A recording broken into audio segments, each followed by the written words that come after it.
Welcome back to my YouTube channel learning student. तो आज हम देखेंगे जो क्लास 10th के बच्चे हैं उनके लिए साइंस।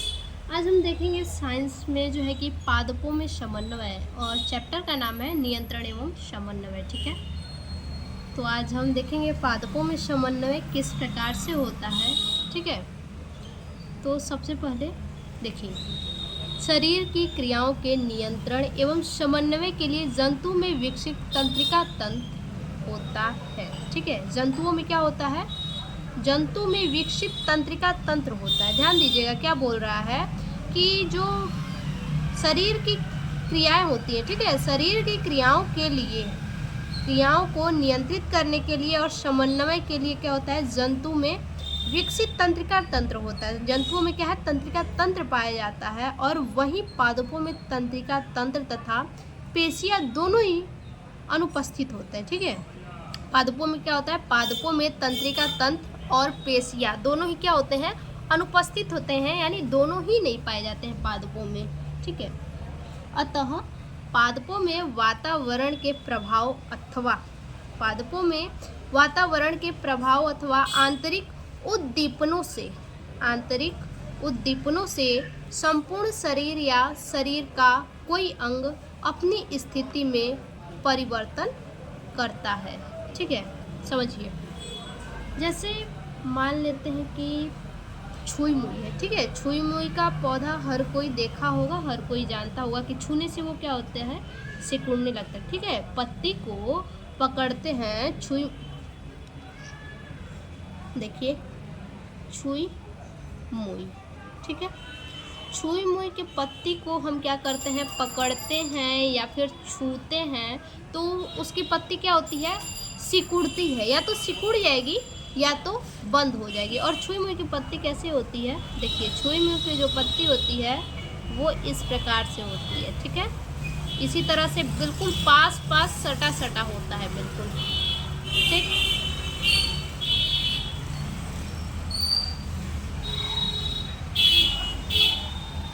इस प्रकार से बिल्कुल पास पास, और यानी दोनों साइड से सटा हुआ होता है, सेम।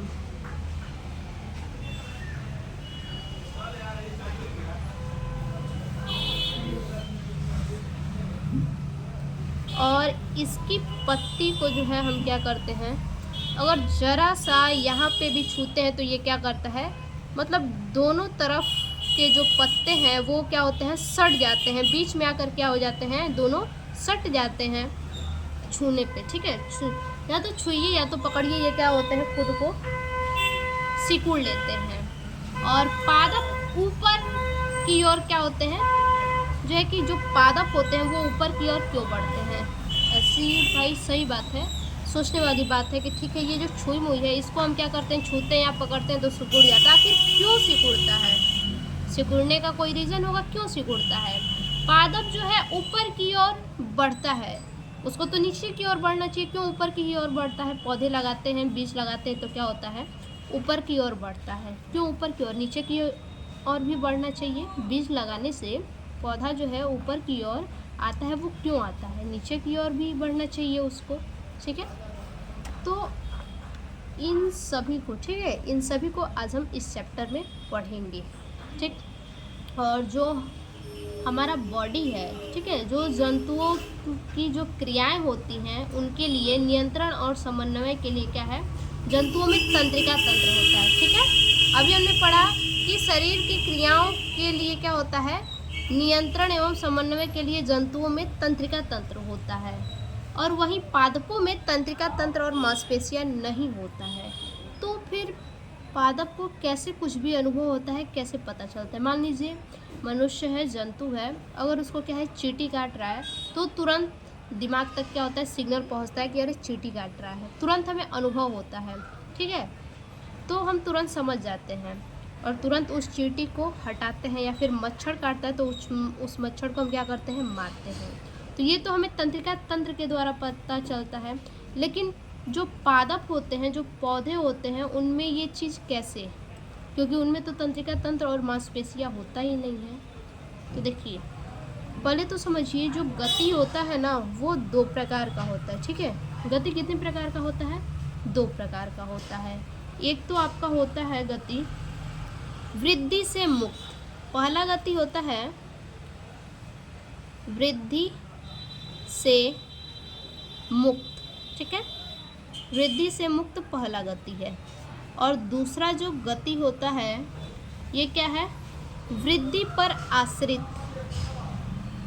वृद्धि पर आश्रित होता है, ठीक है, वृद्धि पर आश्रित। दो प्रकार के गति होते हैं, ठीक है, गति जो है वो दो प्रकार के होते हैं, एक वृद्धि से मुक्त और दूसरा वृद्धि पर आश्रित। आगे देखिए पर, अतः पादपों से वातावरण के प्रभाव अथवा आंतरिक उद्दीपनों से संपूर्ण शरीर या शरीर का कोई अंग अपनी स्थिति में परिवर्तन करता है, ठीक है, हमारे शरीर का कोई भी अंग क्या करता है, अपने स्थिति में क्या करता है, परिवर्तन करता है। कैसे? उद्दीपनों से, ठीक है।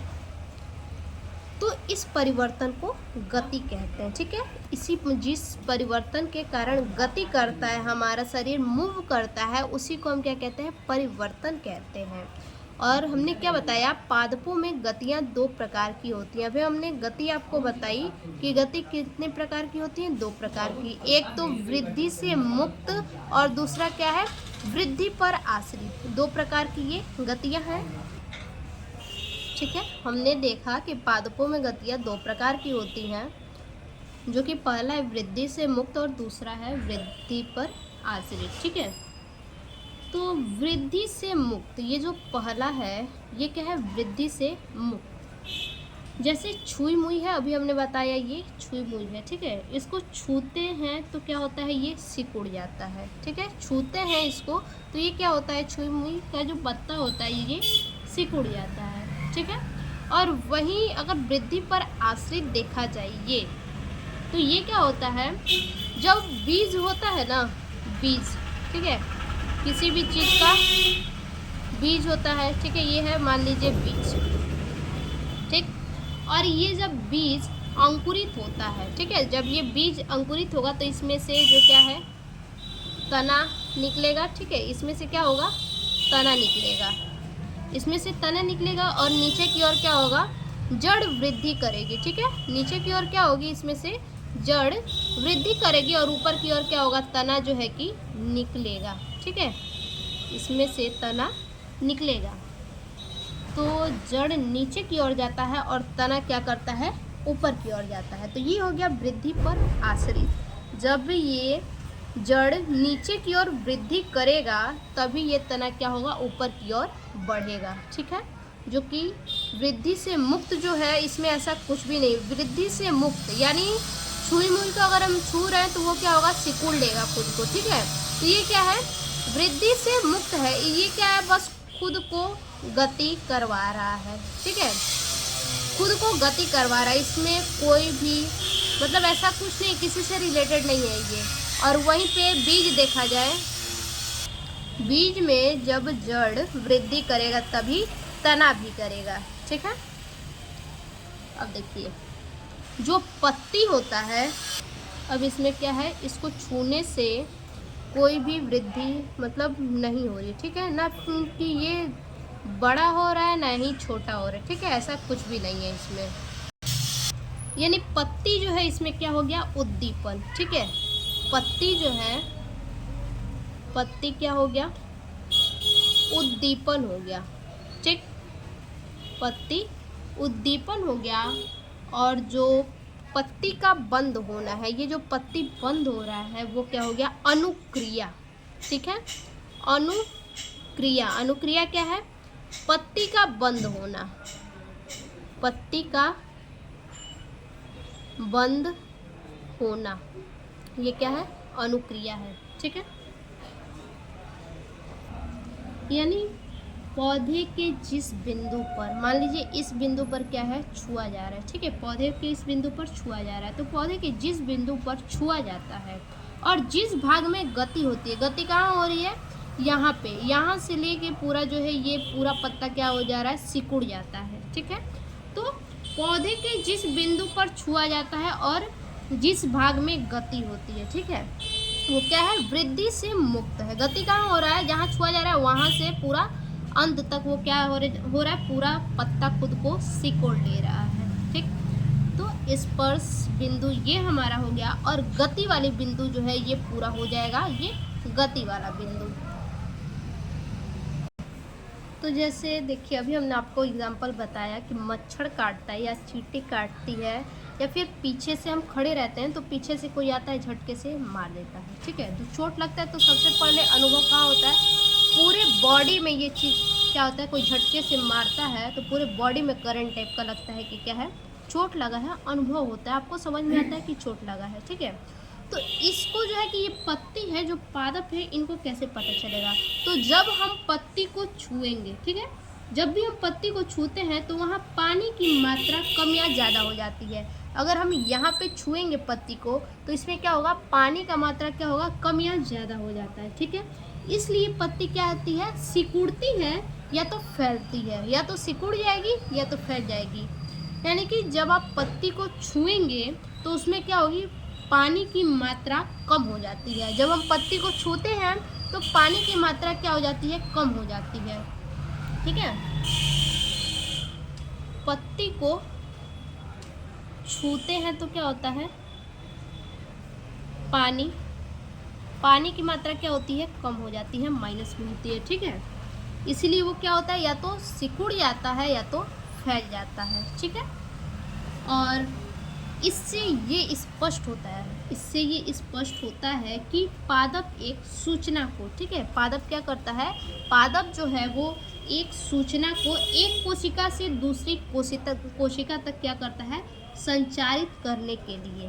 पादप क्या करता है, पादप जो है एक सूचना को एक कोशिका से, ठीक है, एक कोशिका से दूसरी कोशिका तक, एक कोशिका से दूसरी कोशिका तक क्या करता है, संचरित करने के लिए वैद्युत रसायन का उपयोग करता है। क्या करता है, जो सूचना होता है एक कोशिका से दूसरी कोशिका तक ले जाने के लिए क्या करता है, वैद्युत रसायन का उपयोग करता है। ठीक है, एक से दूसरी जगह, ठीक है, दूसरी जगह ले जाने में क्या करता है, ये जो है वैद्युत रसायन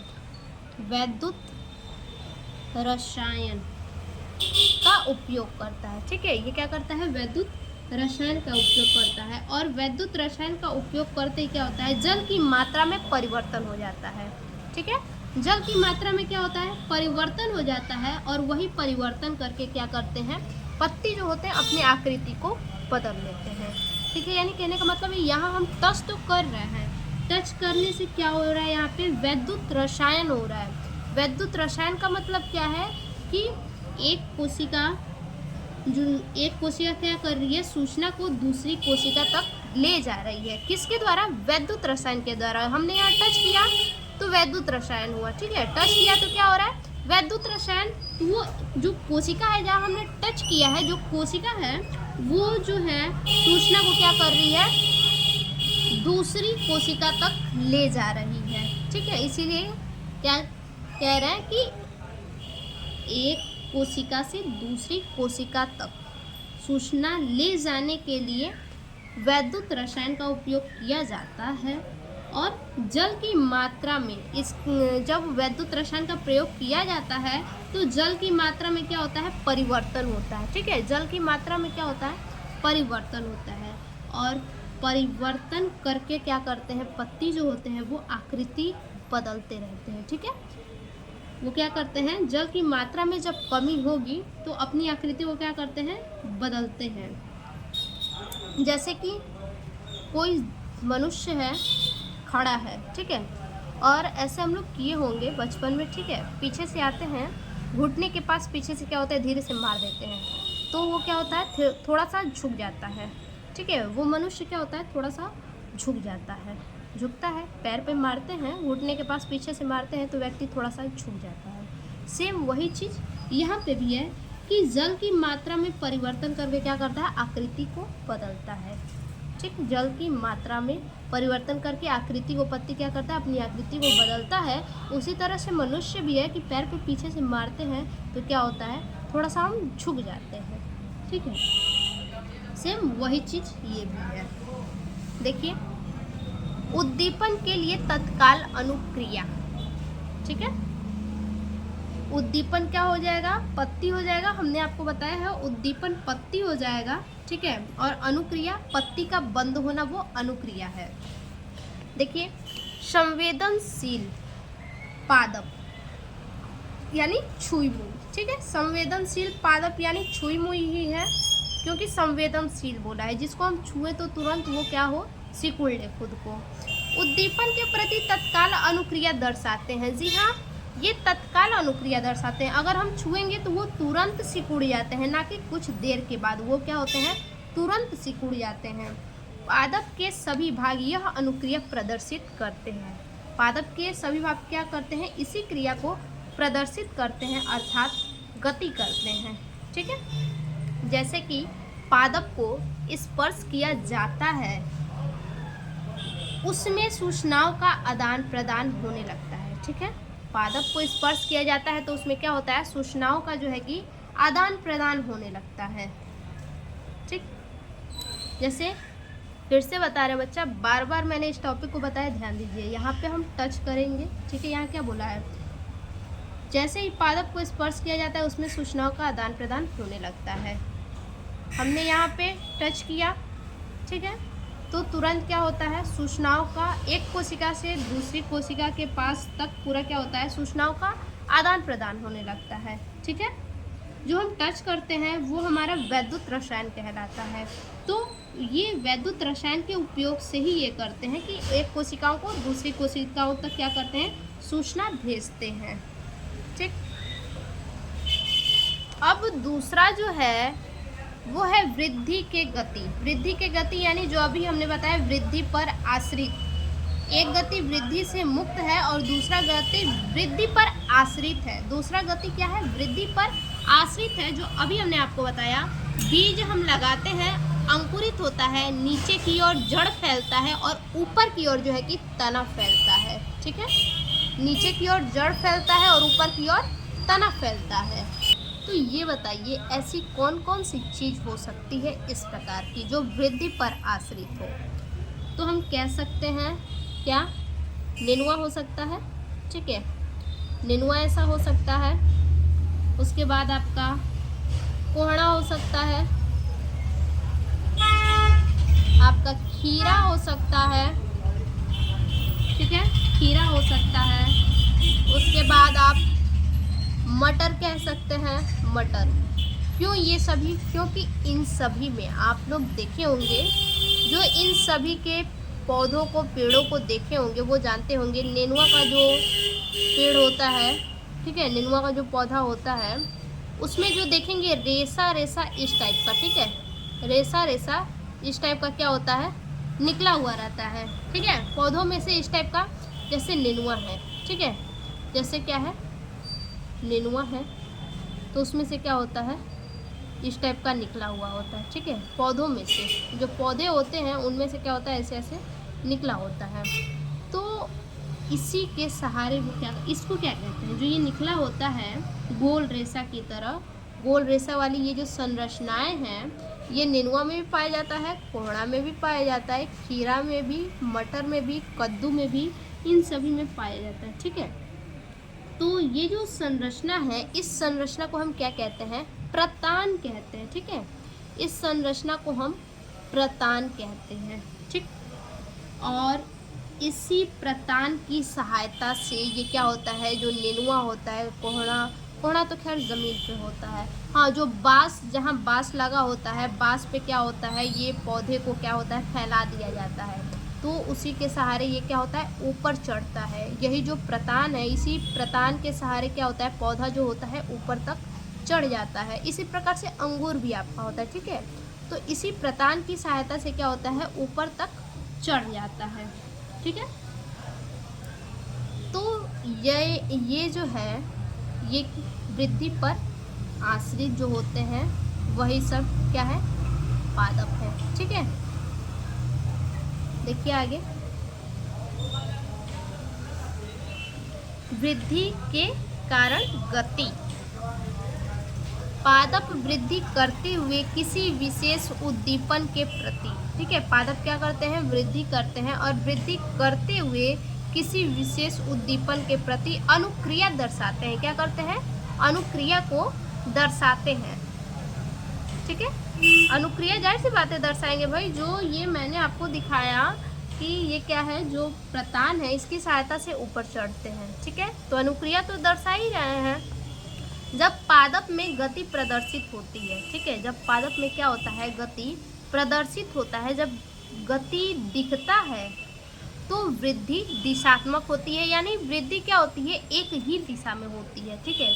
मान लीजिए कि मैंने बांस पे क्या किया, इसको पौधे को चढ़ा दिया, ठीक है, अब थोड़ा सा बांस का सहारा दे दिया तो ये क्या करेंगे, ये पौधे उस पर चढ़ेंगे, तो चढ़ेंगे तो एक ही दिशा में चढ़ेंगे, ऊपर चढ़ रहे हैं तो ऊपर की ओर ही चढ़ेंगे, ठीक है, ऊपर चढ़ रहे हैं तो ऊपर की ओर ही चढ़ेंगे, यानी ये क्या है, एक ही दिशा में चढ़ेंगे, ठीक है। उसी को बोला है कि गति प्रदर्शित होती है तो वृद्धि दिशात्मक होती है।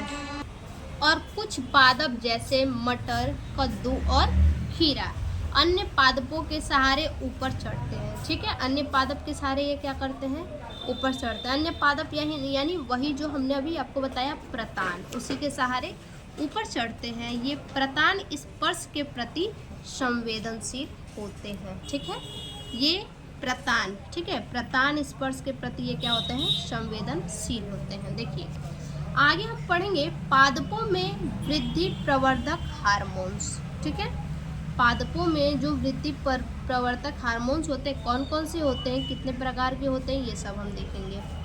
तो पहला है ऑक्सीन, पहला हार्मोन्स है ऑक्सीन, ठीक है।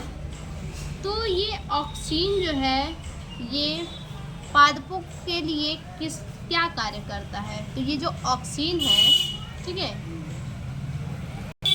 ये जो ऑक्सीन है ये पादप हार्मोन्स में सबसे महत्वपूर्ण हार्मोन्स है, ठीक है, ये पादप हार्मोन्स में मोस्ट इम्पॉर्टेंट जो है कि हार्मोन्स है ऑक्सीन, ठीक है, ऑक्सीन। और ये ऑक्सीन जो हार्मोन्स है ना, ये पौधे के ऊपरी सिरों पर बनते हैं, जो पौधा होता है वो पौधे के ऊपरी सिरे पे बनते हैं, ठीक है, पौधे जो होते हैं इसके ऊपरी सिरे पर ये क्या होते हैं, ऑक्सीन बनते हैं, ठीक है। और मुख्य रूप से ये पौधे की कोशिकाओं में क्या होते हैं, इनका मुख्य कार्य है पौधों को वृद्धि के लिए क्या करना, प्रेरित करना, यानी पौधों को मजबूर कर देना वृद्धि करने के लिए, ठीक है, पौधों को वृद्धि के लिए, पौधे की वृद्धि के लिए क्या है, महत्वपूर्ण है, पौधे की वृद्धि होती है। ऑक्सीन जो हार्मोन्स है इसके कारण पौधे में क्या होती है, वृद्धि होती है।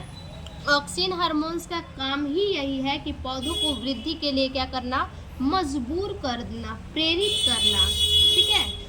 अगर ये हार्मोन्स किसी पौधे में नहीं है, ठीक है, ये हार्मोन्स किसी पौधे में नहीं होता है, कम होता है, तो वो पौधा क्या होता है, ज़्यादा वृद्धि नहीं कर पाता है, नहीं बढ़ पाता है, ठीक है। जो पौधा नहीं बढ़ रहा है तो उसमें इस हार्मोन्स की क्या है, ऑक्सीन हार्मोन्स की कमी है, ठीक है।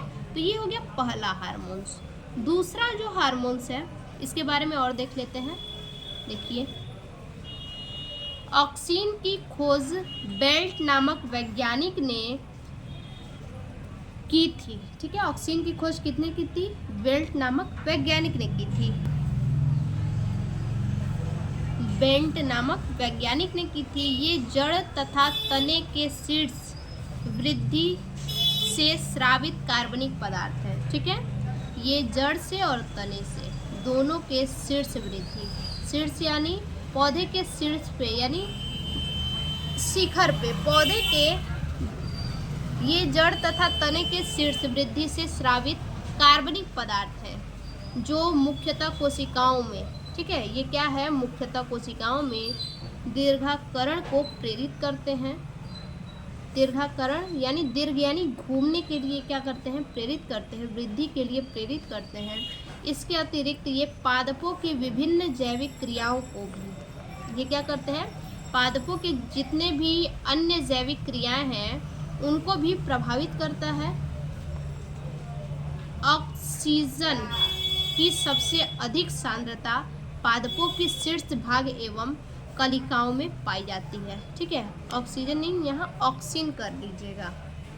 ऑक्सीन की सबसे अधिक सांद्रता पादपों के शीर्ष भाग एवं कलिकाओं में पाई जाती है। ठीक है, ऑक्सीन जो हार्मोन्स है सबसे अधिक कहाँ पाया जाता है, तो सबसे अधिक पादपों के शीर्ष भाग में और कलिकाओं में पाया जाता है। दूसरा है जिब्रेलिन। ठीक है, अब देखिए जिब्रेलिन क्या कार्य करता है। तो जो ये जिब्रेलिन हार्मोन्स है ये किसी पौधे में फूल को क्या करता है, किसी पौधे में फूल खिलाने में, ठीक है, किसी पौधे में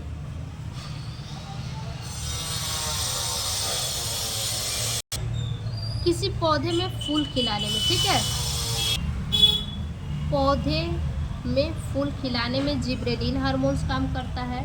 और मान लीजिए कि पौधे क्या है, बौने हैं, लंबाई नहीं बढ़ रहा है, तो उनमें क्या है, जिब्रेलिन हार्मोन्स की कमी है। पौधे की पत्तियां क्या हो रही हैं, चौड़ी नहीं हो रही हैं, तो भी उनमें क्या है, जिब्रेलिन हार्मोन्स की कमी है। देखिए, इसकी खोज सर्वप्रथम जापानी वैज्ञानिक कुरोसावा ने सन 1926 में धान की खेत में की थी। ठीक है, कितने सन में, तो 1926 में धान की खेत में इसका वैज्ञानिक ने क्या किया था, सर्वप्रथम खोज किया था। यह एक वृद्धि नियंत्रण पदार्थ है। ठीक है, ये क्या है, एक प्रकार का वृद्धि नियंत्रण पदार्थ है। इसे जिब्रेलिन भी कहा जाता है। ये कमजोर और अम्लीय हार्मोन है। ठीक है, ये क्या है, ये हार्मोन जो है जिब्रेलिन, ये कमजोर होता है और अम्लीय हार्मोन है। इसके क्या कार्य हैं, तो जिब्रेलिन के जो कार्य है, यह हार्मोन्स आनुवांशिक बौने पादप के दीर्घाकरण में सहायक है। ठीक है, जो आनुवांशिक जो बौने पादप हैं उनमें क्या है, दीर्घाकरण में सहायक है। जैसे मक्का और मटर, ये क्या है, बौने पौधे हैं, तो इनमें क्या है, जिब्रेलिन की कमी है। तीसरे नंबर पे जो है हार्मोन्स वो है साइटोकाइनिन। साइटोकाइनिन क्या करता है, कोशिका विभाजन के लिए प्रेरित करता है। ठीक है, पौधों को क्या करता है, कोशिका विभाजन के लिए, यानी साइटोकाइनिन के द्वारा क्या होता है, कोशिका विभाजन होता है। ठीक है, जिनमें कोशिका विभाजन नहीं होगा उनमें क्या होगा, साइटोकाइनिन हार्मोन्स नहीं होगा। और ये हार्मोन्स जो है एक कोशिका टूटकर कई कोशिकाओं का निर्माण करते हैं, उसी को हम क्या कहते हैं, कोशिका विभाजन। एक कोशिका टूट करके कई कोशिकाओं का निर्माण करती है। और ये जो है प्रोटीन के संश्लेषण में सहायक होता है। ठीक है, साइटोकाइनिन जो है वो प्रोटीन के संश्लेषण में सहायक होता है। जड़ों और पत्तियों की वृद्धि रोकने में क्या होता है, सहायक होता है। ठीक है, जड़ और पत्तियों की वृद्धि को रोकने में ये सहायक होता है। अंकुरण के समय ये क्या करता है, उत्प्रेरक उत्पन्न करता है। देखिए, मिलर तथा उनके सहयोगियों ने इसे सर्वप्रथम खमीर और फफूंद के डीएनए से प्राप्त किया। इसे सबसे पहले किससे प्राप्त किया गया था, तो खमीर और फफूंद के डीएनए से प्राप्त किया गया, और इसलिए इसे काइनेटिन नाम दिया गया। ठीक है, इसे फफूंद और डीएनए से प्राप्त किया गया, इसलिए इसे काइनेटिन नाम दिया गया है। अर्थात न्यूक्लिक अम्ल डीएनए के अपघटन से बनता है। न्यूक्लिक अम्ल किससे बनता है, तो डीएनए के अपघटन से बनता है। ठीक है, अब देखिए साइटोकाइनिन के कार्य क्या हैं उसको देख लीजिए। देखिए, साइटोकाइनिन ऑक्सीजन के साथ मिलकर, ठीक है, ये ऑक्सीजन के साथ मिलकर क्या करते हैं, कोशिका विभाजन को प्रेरित करते हैं। यानी एक कोशिका टूटकर कई कोशिकाओं का निर्माण करती है, उसे हम कोशिका विभाजन कहते हैं। उसके बाद है अगला वृद्धि निरोधक हार्मोन्स। वृद्धि निरोधक हार्मोन्स, ठीक है, ये क्या है, ये हार्मोन्स पादप अथवा उनके अंगों में वृद्धि को रोकता है। ठीक है, ये हार्मोन्स क्या करता है, पादप या फिर उनके अंगों में जो वृद्धि होती है उन वृद्धि को रोकता है। जैसे एब्सिसिक अम्ल, इथाइलिन, जैसे इसके नाम से पता चल रहा है वृद्धि निरोधक, यानी वृद्धि को रोकता है। उनके अंगों में वृद्धि को क्या करता है, रोकता है। उनमें क्या है, एब्सिसिक अम्ल है, ठीक है। एब्सिसिक अम्ल यानी ये क्या है, कांस एवं एडिकोट ने इसे कपास पादपों की कलियों से अलग किया था, ठीक है। इसे क्या किया था, कपास पादप जो है उनकी कलियों से इन्हें अलग किया था। यह मातृक कोशिका विभाजन ही नहीं बल्कि पादप की संपूर्ण उपापचयी क्रियाओं को ही धीमा कर देता है, ठीक है। यानी कि एब्सिसिक अम्ल क्या करता है, पौधे की वृद्धि को रोकने का काम करता है। अगर कोई पौधा है क्या हो रहा है, बढ़ता ही जाए तो उसमें क्या होता है, एब्सिसिक अम्ल की कमी होती है, ठीक है। तभी वो क्या होता है, बढ़ता जाता है। जिसमें एब्सिसिक अम्ल सही होता है, ज़्यादा होता है, तो वो पौधे क्या होते हैं, ज़्यादा नहीं बढ़ते हैं, ठीक है। जिसे सुसुप्त या प्रसुप्त, सुसुप्तावस्था या प्रसुप्तावस्था या वृद्धि निधेयक हार्मोन्स भी कहते हैं, ठीक है। यानी इसको याद रखिएगा, एब्सिसिक क्या करता है, ये वृद्धि जो बढ़ता है उसको क्या करता है, कंट्रोल में करता है, ठीक है। इसके बाद अगला जो है इथाइलिन, ये जो है लास्ट हार्मोन्स है। ये पादपों में आखिरी, ये लास्ट हार्मोन्स है। पादपों में पूरे 5 हार्मोन्स पाए जाते हैं, जिनमें से 5वां है इथाइलिन। बाकी हमने 4 आपको बता दिया, ठीक है। ऑक्सिन, जिब्रेलिन, ठीक है। उसके बाद साइटोकाइनिन, एब्सिसिक और इथाइलिन। इथाइलिन क्या करता है, इथाइलिन जो है ये जो कच्चे फल होते हैं उन फलों को पकाने का कार्य करते हैं, ठीक है। इथाइलिन जो है ये कच्चे फल को पकाने का कार्य करते हैं, ठीक है। 5वां क्या है, फल पकाने का कार्य करते हैं, पकाने का, ठीक है।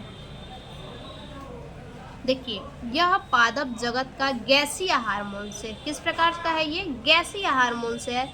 वर्ग ने इसे पादप हार्मोन से सिद्ध किया। वर्ग ने इसे किस प्रकार का हार्मोन सिद्ध किया, पादप हार्मोन सिद्ध किया। डी नेल्जीवो ने बताया, ठीक है। डी नेल्जीवो वैज्ञानिक है, इन्होंने बताया कि एथाइलिन गैस जड़ की प्रक्रियाओं में परिवर्तन करता है, ठीक। एथाइलिन गैस क्या करता है, जो जड़ की प्रतिक्रियाएं होती हैं उनमें परिवर्तन करता है और यह फलों को पकाने में सहायता करता है। ये फलों को पकाने में सहायता करता है, इसलिए इसे फल पकाने वाला हार्मोन्स भी कहते हैं, ठीक है। तो ये हमारा हो गया पादपों में समन्वयन, ठीक है।